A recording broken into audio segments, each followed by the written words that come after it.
নমস্কাৰ বন্ধুসকল, মই আপোনালোক সকলোকে মোৰ চেনেললৈ স্বাগতম জনাইছোঁ। বন্ধুসকল, মই গোবিন্দ ৰাজ খোৱা, ৰেষ্টবাস্তু এক্সপাৰ্ট নিউমেৰলজিষ্ট।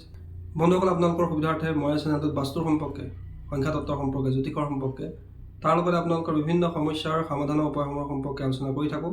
গতিকে যদিহে আপোনালোকৰ মোৰ চেনেলৰ ভিডিঅ'সমূহ চাই ভাল লাগে, অনুগ্ৰহ কৰি মোৰ চেনেলটো ছাবস্ক্ৰাইব কৰিব, ভিডিঅ'সমূহ লাইক কৰিব, কমেণ্ট কৰিব আৰু যিমান পাৰে শ্বেয়াৰ কৰিব। বন্ধুসকল, আজি মই আপোনালোকৰ লগত এটা ডাঙৰ সমস্যাৰ সম্পৰ্কে আলোচনা কৰিবলৈ আগবাঢ়িছোঁ।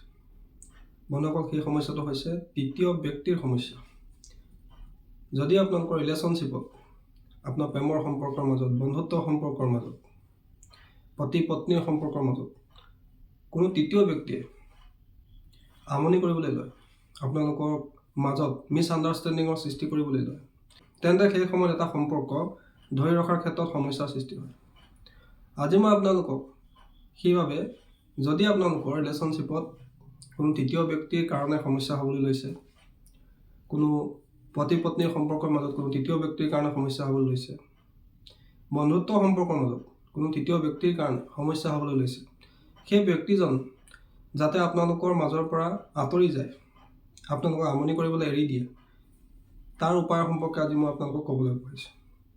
অৰ্থাৎ আজি মই আপোনালোকৰ লগত ৰিলেশ্যনশ্বিপৰ ক্ষেত্ৰত থাৰ্ড পাৰ্টি ৰিমুভ কৰা অত্যন্ত সহজ আৰু শক্তিশালী প্ৰয়োগৰ সম্পৰ্কে আলোচনা কৰিবলৈ আগবাঢ়িছোঁ। গতিকে যিসকলে এই ধৰণৰ সমস্যাত ভুগি আছে, অনুগ্ৰহ কৰি ভিডিঅ'টো শেষলৈকে চাব যাতে সম্পূৰ্ণ কথাখিনি বুজি পায়।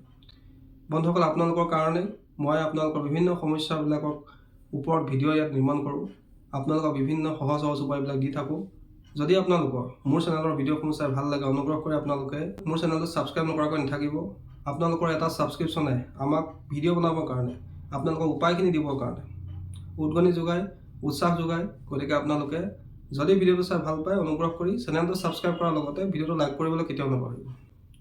বন্ধুসকল, আজি মই যিটো উপায় সম্পৰ্কে ক'বলৈ আগবাঢ়িছোঁ, উপায়টো একেবাৰে সৰু উপায় আৰু সকলোৱে কৰিব পৰা উপায়। কিন্তু আপোনালোকে এই প্ৰয়োগটো যদি সঁচাকৈয়ে এই ধৰণৰ সমস্যাত ভুগি আছে তেতিয়াহে প্ৰয়োগ কৰিব।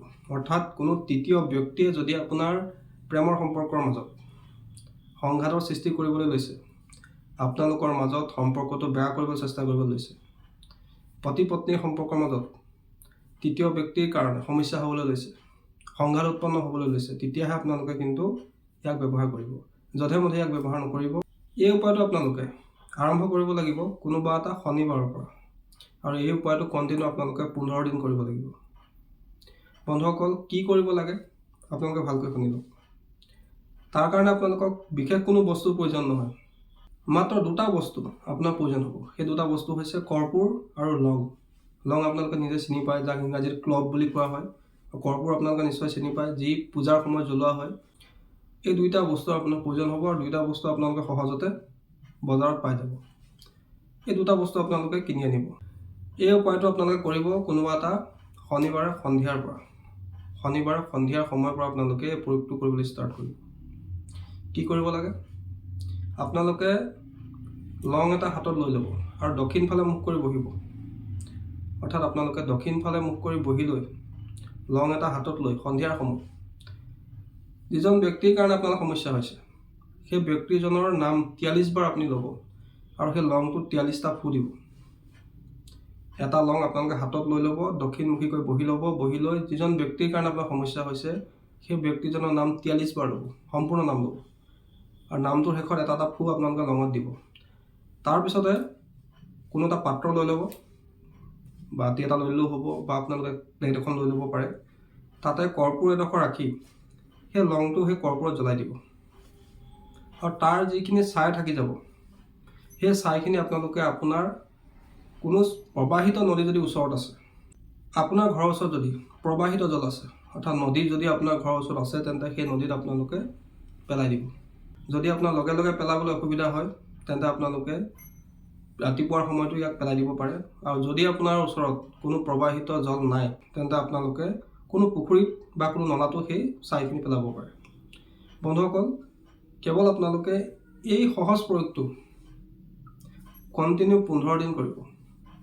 শনিবাৰৰ পৰা আৰম্ভ কৰিব আৰু এই প্ৰয়োগটো কণ্টিনিউ 15 দিন কৰিব।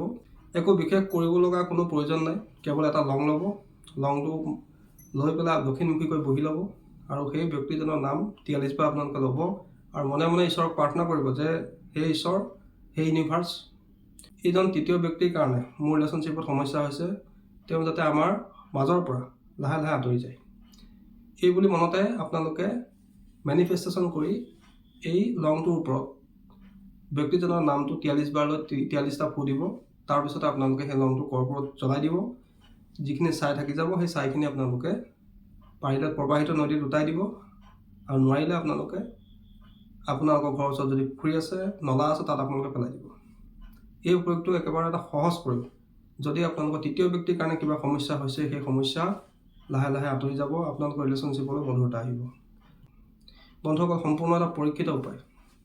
তাৰোপৰি আপোনালোকে ইয়াৰ লগতে সোনকালে ৰিজাল্ট পাবৰ কাৰণে এটা এঞ্জেল নাম্বাৰ আপোনালোকে ব্যৱহাৰ কৰিব, আৰু সেই এঞ্জেল নাম্বাৰটো আপোনালোকে প্ৰত্যেক দিনে নিজৰ বাওঁ হাতত, বাওঁ বাহুত, বাওঁ ঠাইত, আনডমিনেণ্ট বডি পাৰ্ট, অৰ্থাৎ যদি আপুনি সুখতীয়া হয় তেন্তে আপোনাৰ বাওঁ হাতৰ ফালে এই এঞ্জেল নাম্বাৰটো গ্ৰীণ পেন দি ডেইলি লিখিব।